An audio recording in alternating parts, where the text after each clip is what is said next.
cute na kamag-anak ko sa Calamba, Laguna, Mark Lawrence Escuro. Panoorin natin to siya guys paglaro. Tingnan natin siya. Susunod na future Gilas Philippines.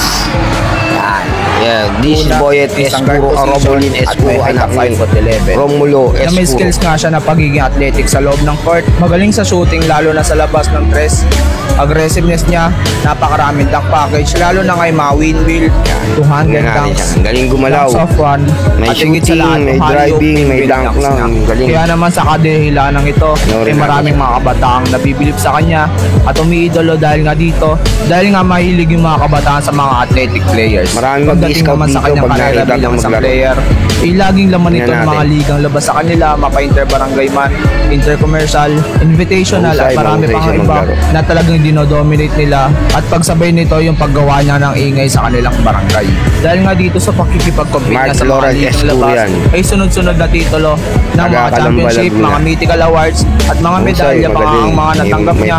Nakapaglaro sa South Hoops, NBTC All-Star Game, NBA Youth, at ngayon ay active pa rin sa mga ligang labas at di nga malabong may sports siya dahil nga sa kanyang height at nakakabilib na overall skills niya.